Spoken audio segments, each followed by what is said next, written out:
ಮಕ್ಕಳೇ, ಈ ದಿನ ವಿವೇಕಾನಂದರ ಜನ್ಮದಿನ, ಹುಟ್ಟಿದ ದಿನ, ಹೌದಲ್ವಾ? ನಾವು ಅವರ ಹುಟ್ಟಿದ ದಿನವನ್ನು ಕೇವಲ ಕ್ಷಣ ಮಾತ್ರನಾದರೂ ನಾವು ನೆನೆಸ್ಬೇಕಾಗುತ್ತೆ, ನಾವು ಅದನ್ನು ಮರುಕಳಿಸ್ಬೇಕಾಗುತ್ತೆ. ಒಂದ್ಸರಿ ಏನಾಗುತ್ತೆ ಅಂದರೆ, ಎಲ್ಲೋ ಒಂದು ಕಡೆ ಇಟ್ಟಿರ್ತಕ್ಕಂಥ ಪಾತ್ರೆಯನ್ನು ಯಾವುದೋ ಹಬ್ಬದಲ್ಲಿ ತೆಗೆದುಬಿಟ್ಟು ಬೆಳ್ಳಕ್ಕೆ ತೊಳಿತೀವಲ್ವ, ನಾವು ಹಬ್ಬದಲ್ಲಿ ಮಾತ್ರ ತೊಳಿತೀವಿ, ಅದೆಲ್ಲೇ ಇಟ್ಟಿರ್ಲಿ ಹೇಳ್ರಿ. ಆದರೆ ಯುಗಾದಿ, ದೀಪಾವಳಿ ಅಥವಾ ನಾಗರ ಪಂಚಮಿ ಬಂದಮೇಲೆ ಏನು ಮಾಡ್ತೀವಿ, ಆ ಪಾತ್ರೆಗಳನ್ನು ಅದೇನು ಬಳಸೇ ಇರೋದಿಲ್ಲ ಪಾತ್ರೆಯನ್ನು ನಾವು. ಆದರೆ ಒಂದ್ಸರಿ ತೊಳಿತೀವಿ, ಬಟ್ಟೆಯಲ್ಲಿ ಒರೆಸ್ತೀವಿ, ಮತ್ತೆ ಅದೇ ಜಾಗಕ್ಕೆ ಇಡ್ತೀವಿ. ಸೊ ಹಾಗಾದರೆ ಯಾಕೆ ಈ ಮಾತನ್ನು ಇವತ್ತು ಹೇಳಿದೆ ಅಂತಂದರೆ, ನಾವು ಅನೇಕ ಜಯಂತಿಗಳನ್ನು ಮಾಡ್ಕೊಂಡು ಬಂದಿದ್ದೀವಿ, ಅದಲ್ಲ ಮಕ್ಕಳೇ? ನೂರಾರು ಜಯಂತಿ ಮಾಡ್ತಾ ಇದ್ದೀವಿ. ಆದರೆ ಮಾಡಬೇಕು, ಖಂಡಿತ ಮಾಡಬೇಕಾಗುತ್ತೆ. ಯಾತಕ್ಕೆ ಮಾಡಬೇಕು ಜಯಂತಿಯನ್ನು? ಅದರ ಉಪಯೋಗ ಏನು ಅಂತಂದರೆ, ಆ ವ್ಯಕ್ತಿಗಳು ನಡೆದು ಬಂದ ದಾರಿಯನ್ನು ನಾವು ಮೆಲುಕು ಹಾಕಬೇಕಾಗುತ್ತೆ. ಅಂತಹ ಕ್ವಾಲಿಟೀಸ್, ಆ ಗುಣಗಳು ಅವರಲ್ಲಿ ಏನಿದ್ದು ಎಂಬುದನ್ನು ಮಕ್ಕಳಿಗೆ ಹೇಳ್ಬೇಕಾಗುತ್ತೆ. ಮಕ್ಕಳು ಎಷ್ಟು ಮಟ್ಟಿಗೆ ತಲೆಗೆ ಹಾಕ್ಕೊಳ್ತಿರೋ ಗೊತ್ತಿಲ್ಲ, ಆದರೆ ನಮ್ಮ ಕರ್ತವ್ಯ ಹೇಳಬೇಕು, ನೀವು ಕೇಳಿಸ್ಕೊಳ್ಳೇಬೇಕು. ಇನ್ನು ನಾನು ಹೇಳೋದು ನೀವು ಕೇಳಿಸ್ಕೊಂಡ್ರೆ ಎಲ್ಲೋ ಒಂದು ಕಡೆ ಗಮನ ಹರಿದ್ರೆ ಆಗೋದಿಲ್ಲ. ಕೇವಲ 2 ನುಡಿಗಳನ್ನಾದರೂ ಇವತ್ತು ನೀವು ಹಾಕ್ಕೋಬೇಕಾಗತ್ತೆ ತಲೆಯಲ್ಲಿ. ಹಾಗಾದರೆ ವಿವೇಕಾನಂದರು ಅಂದ್ರೇನು? ವಿವೇಕಾನಂದರು ಅಂದರೆ ನೋಡಿ, ಪ್ರಶ್ನೆ ಹೇಗಿದೆ, ಇದೇನು ಮೇಡಮ್ ಅವರೇ ವಿವೇಕಾನಂದರು ಎಂದರೇನು? ಖಂಡಿತ ವಿವೇಕಾನಂದರು ಅಂದರೆ ಆ ಹೆಸರಲ್ಲೇ ಅಡಗಿದೆ ವಿವೇಕ. ವಿವೇಕ ವಿವೇಕ ಅಂದ್ರೇನು? ಜ್ಞಾನ. ವಿವೇಕ ಅಂದ್ರೇನು? ತಿಳುವಳಿಕೆ. ವಿವೇಕ ಅಂದ್ರೇನು? ಒಂದು ಅಖಂಡವಾಗಿರ್ತಕ್ಕಂಥ ಒಂದು ವ್ಯಕ್ತಿಗಳಿಗೆ ಇರಬೇಕಾಗಿರ್ತಕ್ಕಂಥ ಒಂದು ಕ್ವಾಲಿಟೀಸ್, ಗುಣ ಅಂತ ಹೇಳ್ತೀನಿ ಮಕ್ಕಳೇ. ಅಂಥ ಗುಣಗಳನ್ನು ಮೈ ತುಂಬ ತುಂಬಿಕೊಂಡಿದ್ರು. ನಾನು ಹೆಂಗೆ ಹೇಳ್ತೀನಿ, ಮೈ ತುಂಬ ತುಂಬಿತ್ತು. ಎದೇನು ಮೇಡಮ್ ಅವರಿಗೆ ಗುಣ ಮೈ ತುಂಬ ತುಂಬಿತ್ತು ಅಂದರೆ, ಕಾಯ ವಾಚ ಮನಸ್ಪೂರ್ವಕವಾಗಿ ಅವರು ಜ್ಞಾನಿಗಳಾಗಿದ್ದರು, ತತ್ವಜ್ಞಾನಿಗಳಾಗಿದ್ದರು. ಅಂತಹ ವ್ಯಕ್ತಿಗಳ ಬಗ್ಗೆ 2 ನುಡಿಯನ್ನು ನಾವು ಇವತ್ತು ತಿಳ್ಕೋಬೇಕಾಗತ್ತೆ ಮಕ್ಕಳೇ. ವಿವೇಕಾನಂದರು 1863ರಲ್ಲಿ ಜನವರಿ 12ರಂದು ಜನನ ಆಗುತ್ತೆ. ಅವರ ಮೊದಲ ಹೆಸರು ನರೇಂದ್ರ ದತ್ತ ಅಂತ ಅಲ್ವಾ?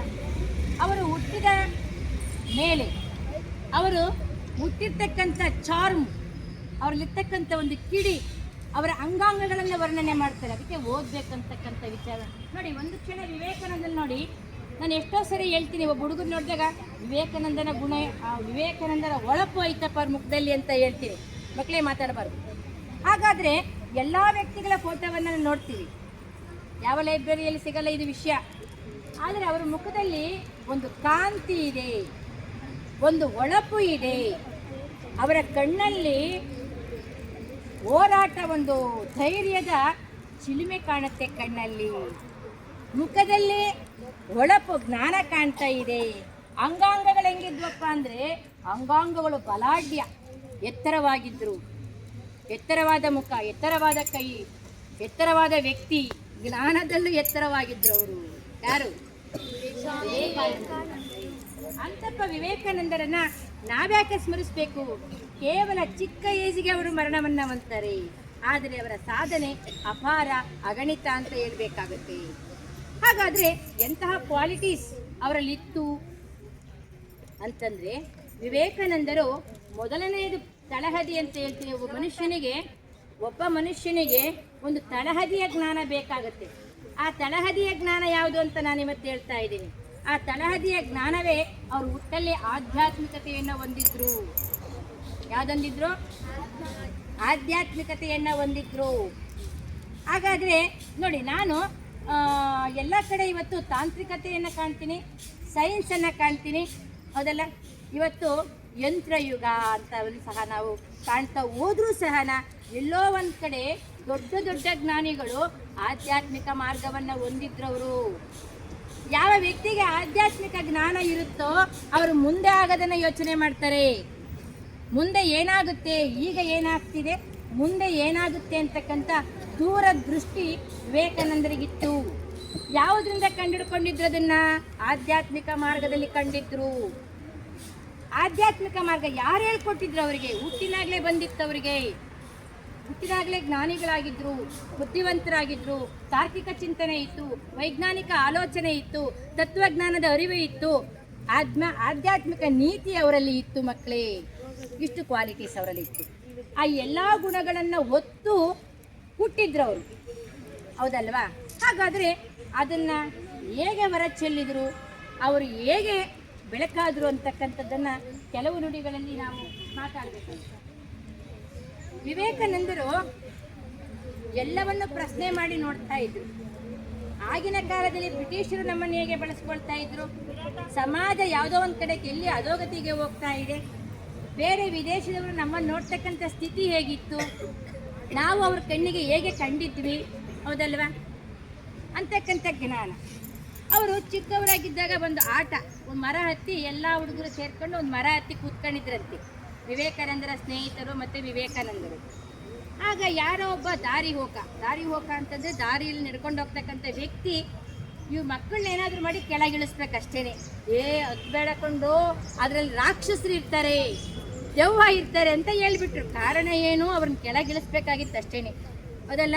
ಅಲ್ಲೇನು ಇರಲ್ಲ ಮಕ್ಕಳೇ, ದೆವ್ವನೂ ಇಲ್ಲ, ರಾಕ್ಷಸ ಇಲ್ಲ, ಏನೂ ಇಲ್ಲ. ಆದರೆ ಅದನ್ನು ಕೇಳಿದ ತಕ್ಷಣ ಏನಾಗುತ್ತೆ, ಎಲ್ಲ ಸ್ನೇಹಿತರು ಸುತ್ತುಪುತ್ತು ಉದುರಿಬಿಟ್ಟು ಓಡಿ ಬಂದುಬಿಡ್ತಾರೆ. ಆದರೆ ವಿವೇಕಾನಂದವರು ಮಾತ್ರ ಓಡಿ ಬರೋದಿಲ್ಲ.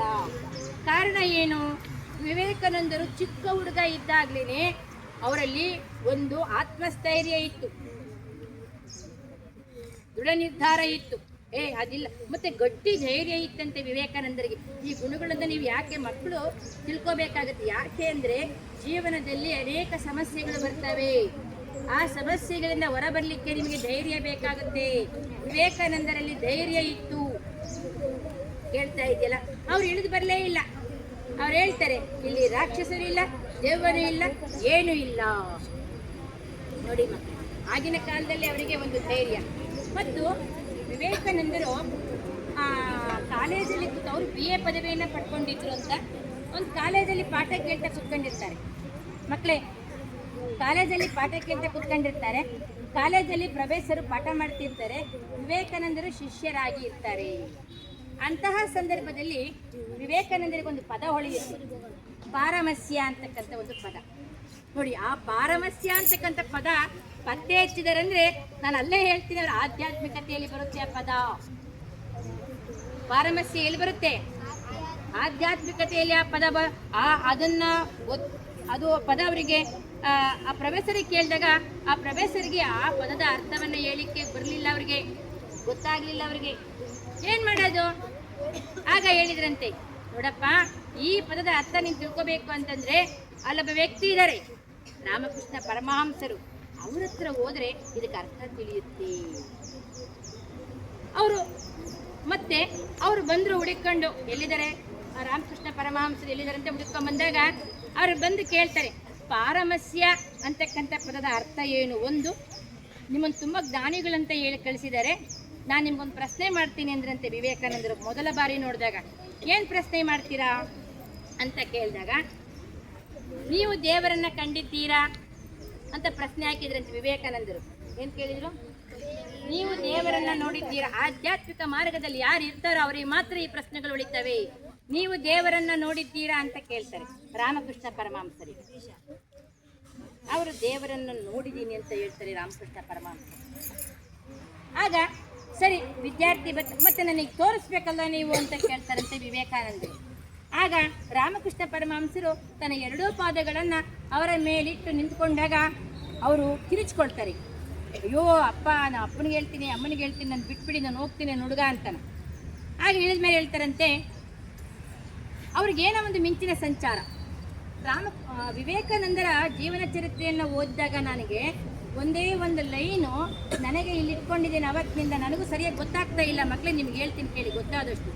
ಅವರು ದೇವರ ಗುಡಿಗೆ ಹೋದಾಗ ಮಿಂಚಿನ ಸಂಚಾರ ಆಗೋದಂತ ಅವ್ರ ಮೈಯಲ್ಲಿ. ಮಿಂಚಿನ ಸಂಚಾರ ಕೆಲವ್ರಿಗೆ ಆಗುತ್ತೆ, ನಾನು ಹೇಳೋದಿಲ್ಲ, ಜುಮ್ ಅನ್ನುತ್ತೆ. ಅಂತಹ ಒಂದು ಗ್ರಾವಿಯೇಷನ್ ಅಂದರೆ ಒಂದು ಸಂಪರ್ಕ ಅಂತಕ್ಕಂಥದ್ದು ವಿವೇಕಾನಂದರಿಗೆ ಆಗ್ತಾ ಇತ್ತಂತೆ. ಅದು ನನ್ನ ಅನುಭವದಲ್ಲೂ ಸ್ವಲ್ಪ ಮಟ್ಟಿಗೆ ಆಗಿತ್ತು. ಅದನ್ನು ಅವ್ರ ಚರಿತ್ರೆ ಓದಿದಾಗ ಯಾಕೆ ಹಿಂಗಾಗುತ್ತೆ, ಜುಮ್ ಅನ್ನೋದೇ ಯಾಕೆ ಹಿಂಗಾಗುತ್ತೆ ಅಂತಿದ್ವಿ ನಾವು ಮಕ್ಕಳೇ. ಖಂಡಿತ ನಾನು ಅದಕ್ಕೆ ಅವ್ರ ಚರಿತ್ರೆ ಎಲ್ಲ ಓದಿದಾಗ ಈಗ ಉಂಟ ಏನದು ಅಂತ ಇನ್ನೂ ಒಳಗಡೆ ಹೋಗ್ಬೇಕು. ನಾನು ಅದರ ವಿಷಯದ ಆಳಕ್ಕೆ ನಾನು ಹೋಗ್ಬೇಕು. ನಾನು ಇನ್ನೂ ಕಡಿಮೆ ತಿಳ್ಕೊಂಡಿರ್ತಕ್ಕಂಥದ್ದು, ತಿಳ್ಕೊಂಡಿರ್ತ ವಿಷಯವನ್ನು ನಿಮಗೆ ಹೇಳ್ತಾ ಇದ್ದೀನಿ. ಅಂತ ಹೇಳ್ತಾ ಆಗ ಅಂದ್ರಂತೆ ರಾಮಕೃಷ್ಣ ಪರಮಹಂಸರು ಹೇಳಿದ್ರಂತೆ, ದಿನ ದಿನ ದಿನ ದಿನ ದಿನ ರಾಮಕೃಷ್ಣ ಪರಮಹಂಸರ ಜ್ಞಾನವನ್ನ ಇವರು ತೆಗೆದುಕೊಂಡ್ರು. ಯಾರು? ವಿವೇಕಾನಂದರು. ಜ್ಞಾನದ ಮುದ್ದೆ ಆದವರು. ಅಂತಪ್ಪ ಜ್ಞಾನಿಯನ್ನ ನಮ್ಮ ಭಾರತ ದೇಶವಂಸರಿನ ಚಿಕಾಗೋದಲ್ಲಿ ನಡೀತಕ್ಕಂಥ ಸರ್ವಧರ್ಮ ಸಮ್ಮೇಳನಕ್ಕೆ ಭಾರತ ದೇಶದಿಂದ ಈ ವ್ಯಕ್ತಿಯನ್ನ ಆಯ್ಕೆ ಮಾಡ್ತಾರೆ ಚಿಕಾಗೋ ನಗರಕ್ಕೆ. ಆ ಚಿಕಾಗೋ ನಗರಕ್ಕೆ ಹೋದಾಗ ನಮ್ಮ ವಿವೇಕಾನಂದರನ್ನ ಏನೋ ಒಂಥರ ಅಸ್ಪೃಶ್ಯರ ಥರ ನೋಡಿದ್ರಂತವ್ರು. ಒಂಥರ ಈ ಥರ ಇವರು ವೇಷಭೂಷಣವನ್ನು ನೋಡಿ ಒಂಥರ ಹೀಯಾಳಿಸ್ತಕ್ಕಂಥದ್ದು, ನೆಗ್ಲೆಕ್ಟ್ ಮಾಡ್ತಕ್ಕಂಥದ್ದು ಅಂತ ಹೇಳ್ಬೋದು. ಅಥವಾ ಏನೋ ಒಂಥರ ಇನ್ನು ಕಲ್ಚರಲ್ ಹಿಂದಿದಾರೇನೋ ಭಾರತೀಯರು ಅನ್ನೋ ಥರ ನೋಡಿದ್ರಂತೆ. ಅದಕ್ಕೆ ಅವ್ರು ಹೇಳಿದ್ರಂತೆ, ನಮ್ಮ ಉಡುಪಿನಿಂದ ನಾವು ಏನನ್ನು ಜ್ಞಾನಿ ಅಂತ ಅಳೆಯೋಕ್ಕಾಗಲ್ಲ. ನಮ್ಮ ಭಾರತ ದೇಶದಲ್ಲಿ ಏನಿತ್ತು? ಜ್ಞಾನ ಇತ್ತು, ಕ್ವಾಲಿಟಿ ಇತ್ತು, ಕ್ಯಾರೆಕ್ಟರ್ ಇತ್ತು, ಸಂಸ್ಕೃತಿ ಇತ್ತು, ಸನ್ನಡತೆ ಇತ್ತು. ಅದೆಲ್ಲ ಭಾರತ ದೇಶ ಬಡ ದೇಶ ಆಗಿದ್ರೂ ಆ ಸಂಸ್ಕೃತಿ ಪರಂಪರೆಯನ್ನು ವಿದೇಶಕ್ಕೆ ಹೊತ್ಕೊಂಡೋದ್ರೂ ಸಹ ಅಲ್ಲಿ ಗುರುತಿಸ್ತಕ್ಕಂಥ ಶಕ್ತಿ ಇತ್ತು ಅಂತ ಹೇಳ್ತಾ ವಿವೇಕಾನಂದರ ಬಗ್ಗೆ ಎಷ್ಟು ಹೇಳಿದ್ರು ಸಾಲದಾಗುತ್ತೆ ಮಕ್ಕಳೇ, ಹೌದಲ್ವಾ? ಅಂತಪ್ಪ ವಿವೇಕಾನಂದರು ಕೊನೆಗೆ ಜ್ಞಾನವನ್ನು ಸಂಪಾದನೆ ಮಾಡಿಕೊಂಡು ಏನು ಕೇವಲ 37-39 ವರ್ಷಕ್ಕೆ ಅವರು ದೇಹ ಪರಿತ್ಯಾಗ ಮಾಡಿಬಿಡ್ತಾರೆ, ಇರಲ್ಲ ಅವರು. ಆದರೆ ಯುವಕ ಇದ್ದಾಗಲೇ ಬ್ರಹ್ಮಚರ್ಯವನ್ನು ಸ್ವೀಕರಿಸ್ತಾರೆ ಅವರು ಮಕ್ಕಳು. ಏನು ಬ್ರಹ್ಮಚರ್ಯ ಅಂತಂದ್ರೆ ಏನಂದರೆ, ಯಾವಾಗ ನಾವು ಜ್ಞಾನವನ್ನು ವೃದ್ಧಿ ಮಾಡ್ಕೊಳ್ತಾ ಹೋಗ್ತೀವೋ ದಿನೇ ದಿನೇ ದಿನೇ ಈ ಲೌಕಿಕ ಜಗತ್ತಿನಲ್ಲಿ ಸಾಂಸಾರಿಕವನ್ನು ತ್ಯಜಿಸ್ತಕ್ಕಂಥದ್ದು. ಅವ್ರ ಮದುವೆನೇ ಆಗಿಲ್ಲ, ಕೆಲವರು ಸಂಸಾರಿಕರ ಆದ್ಮೇಲೆ ತ್ಯಜಿಸ್ತಾರೆ, ಕನಕದಾಸ ಅವರೆಲ್ಲ. ಆದರೆ ವಿವೇಕಾನಂದರು ಮದುವೆನೇ ಆಗಿರೋದಿಲ್ಲ. ಆಗ್ಲೇ ಈ ಜಂಜಾಟ ಬೇಡ, ಈ ಲೋಕದ ಒತ್ತಡ ಬೇಡ, ಈ ವ್ಯಾಮೋಹ ಇರುತ್ತೆ. ಮದುವೆ ಆದವ್ರಿಗೆ ಏನಾಗುತ್ತೆ, ಗಂಡ ಹೆಂಡತಿ ಮಕ್ಕಳು ಅಂತಕ್ಕಂಥ ದೊಡ್ಡ ವ್ಯಾಮೋಹದಲ್ಲಿ ನಾವು ಬದುಕ್ತಾ ಇದ್ದೀವಿ. ಇದು ಮಗನಿಗೆ ಬೇಕು, ಇದು ಮಗಳಿಗೆ ಬೇಕು, ಅದು ನಮ್ಮನೆಯವರಿಗೆ ಬೇಕು, ಈ ವಸ್ತು ನಮ್ಮ ಮನೆಗೆ ಬೇಕು, ನಮ್ಮ ಸಂಬಂಧಿಕರಿಗೆ ಬೇಕು ಅಂತ ಒಂದು ಚೌಕಟ್ಟನ್ನು ಹಾಕ್ಕೊಂಡ್ಬಿಡ್ತೀವಿ. ಈ ಚೌಕಟ್ಟಿನಿಂದ ಹೊರ ಬರ್ತಕ್ಕಂಥವ್ರು ಯಾರು ಆಧ್ಯಾತ್ಮಿಕ ಮಾರ್ಗದಲ್ಲಿ ನಡೀತಾರೆ, ಅವ್ರು ಚೌಕಟ್ಟನ್ನು ಬಿಟ್ಟು ಹೊರ ಬಂದುಬಿಡ್ತಾರೆ ಮಕ್ಕಳೇ ಅಂತ ಹೇಳ್ತಾ, ಏನಿಲ್ಲ ಆಧ್ಯಾತ್ಮಿಕ ಮಾರ್ಗ ಅಂದರೆ ಏನಿಲ್ಲ, ಅದರ ಅರ್ಥ ಒಂದು ಲೈನಲ್ಲಿ ಹೇಳೇ ಬಿಡ್ತೀನಿ ನಿಮಗೆ. ಆಧ್ಯಾತ್ಮಿಕ ಮಾರ್ಗ ಅಂದರೆ ಒಂದೇ ಲೈನಲ್ಲಿ ನಾನು ಕನ್ಕ್ಲೂಸಿಂಗ್ ಮಾಡಿ ಹೇಳಬೇಕು ಅಂತಂದರೆ, ತನ್ನನ್ನು ತಾನು ಪರಿಶುದ್ಧ ಮಾಡ್ಕೊಳ್ಳೋದು. ಹೇಳಿ, ಎಲ್ಲ ವಚನಕಾರರು ರಾಮಾಯಣ ಮಹಾಭಾರತ ಎಲ್ಲವನ್ನು ಸೋಸಿ ಒಂದೇ ಲೈನ್ ಮಾಡಿದಾಗ ಏನು ಹೇಳುತ್ತೆ ಅಂದರೆ, ತನ್ನನ್ನು ತಾನು ಪರಿಶುದ್ಧ ಮಾಡ್ಕೊಂಡು ನಿಂತಲ್ಲೇ ದೇವರನ್ನ ಕಾಣ್ತಕ್ಕಂಥದ್ದು, ನಿಂತಲ್ಲೇ ನಮ್ಮನ್ನೆಲ್ಲ ನಮ್ಮಲ್ಲಿರ್ತಕ್ಕಂಥ ವೈರಿಗಳನ್ನು ಗೆಲ್ತಕ್ಕಂಥದ್ದೇ. ಆ ಗೆಲ್ಲಕ್ಕೆ ಸಾಧ್ಯ ಆಗ್ತಕ್ಕಂಥ ಮಾರ್ಗನೇ ಆಧ್ಯಾತ್ಮಿಕ ಮಾರ್ಗ. ಅರ್ಥ ಆಗ್ತಲ್ಲ? ನೀವಿನ್ನೂ ಚಿಕ್ಕವರು ಮಕ್ಕಳೇ, ಆದರೆ ಹೇಳ್ತಾ ಇದ್ದೀರಂತ ಹೇಳ್ತಾ ಇದ್ದೀನಿ, ಅವೆಲ್ಲ ದೊಡ್ಡ ದೊಡ್ಡ ಪದಗಳು. ನಾನು 7ನೇ ಕ್ಲಾಸಲ್ಲಿ ನಾನು ಆ ದೀಕ್ಷೆಯನ್ನು ನಮ್ಮ ತಂದೆಯರು ಸುಮ್ಮನೆ ಕರ್ಕೊಂಡೋದ್ರು, ನಮಗೆ ಗೊತ್ತಿರಲಿಲ್ಲ ಅವಾಗಿನ. ನಮ್ಮ ಮಗಳನ್ನ ಕರ್ಕೊಂಡೋಗಿ ಗುರುಗಳ ಹತ್ರ ನಿಲ್ಲಿಸಿದ್ರು. ನಮ್ಮ ಗುರುಗಳ ಹೆಸರು ಸಿಂಹಾದ್ರಿ ಸ್ವಾಮಿಗಳು ಅಂತ. ಅವರು ಹಿಂದೂಪುರದಲ್ಲಿದ್ದರು. ಸಿಂಹಾದ್ರಿ ಸಿಂಹ ಕೋಪ, ಅದ್ರಿ ತುಳಿದಿರ್ತಕ್ಕಂಥವ್ರು. ಅವ್ರ ಹೆಸರು ಸಿಂಹಾದ್ರಿ ಸ್ವಾಮಿಗಳು ಅಂತ ಅವ್ರ ಹೆಸರು. ಇಡೀ ಕೋಪವನ್ನೇ ನಿಗ್ರಹಿಸಿಕೊಂಡು, ಅದಕ್ಕೆ ದೇವಿ ಮಾತು ಮೇಲೆ ನೋಡಿ, ದೇವಿ ಸಿಂಹದ ಮೇಲೆ ಕೂತಿರ್ತಾಳೆ. ಕಾರಣ ಏನು? ಅಂತಪ್ಪ ಸಿಂಹವನ್ನ, ಉಗ್ರ ರೂಪವನ್ನ ತುಳಿದು ಮೆಟ್ಟಿ ನಿಂತಿರ್ತಕ್ಕಂಥವ್ರು ಅಂತ. ಅರ್ಥವಾದ ಮಕ್ಕಳೇ, ಭಾಳ ವಿಷಯ ಇದೆ, ಹೇಳೋಕ್ಕಾಗೋದಿಲ್ಲ, ಸಮಯದ ಅಭಾವ. ನನಗೆ ವಿವೇಕಾನಂದರ ಬಗ್ಗೆ ಹೇಳಲೇಬೇಕು, 2 ನುಡಿ ಅಂದ್ಕೊಂಡ್ಬಿಟ್ಟು ಏನೂ ಇಲ್ಲ. ಇನ್ನು ಕೆಲವೊಂದು ಸುಭಾಷಿತಗಳನ್ನು ನಾನು ಒಂದು ವ್ಯಾಖ್ಯಾನವನ್ನು ಮನದಟ್ಟು ಮಾಡಲಿಕ್ಕಿಳಿದ್ದೀನಿ, ಹೇಳಲೇಬೇಕಿವತ್ತು. ಏನು ವಿವೇಕಾನಂದರ ವಾಕ್ಯ ಅಂದರೆ, ಹೇಳಿ ಎದ್ದೇಳಿ ಎಚ್ಚರಗೊಳ್ಳಿ, ಗುರಿ ಮುಟ್ಟುವವರೆಗೂ ಇಲ್ಲಬೇಡಿ. ಒಂದ್ಸರಿ ಎಲ್ಲ ಹೇಳ್ರಿ ಬಾಯಲ್ಲಿ, ಎಚ್ಚರಗೊಳ್ಳಿ, ಗುರಿ ಮುಟ್ಟುವವರೆಗೂ ಇಲ್ಲಬೇಡಿ. ಇನ್ನೊಂದ್ಸರಿ ಹೇಳಿ,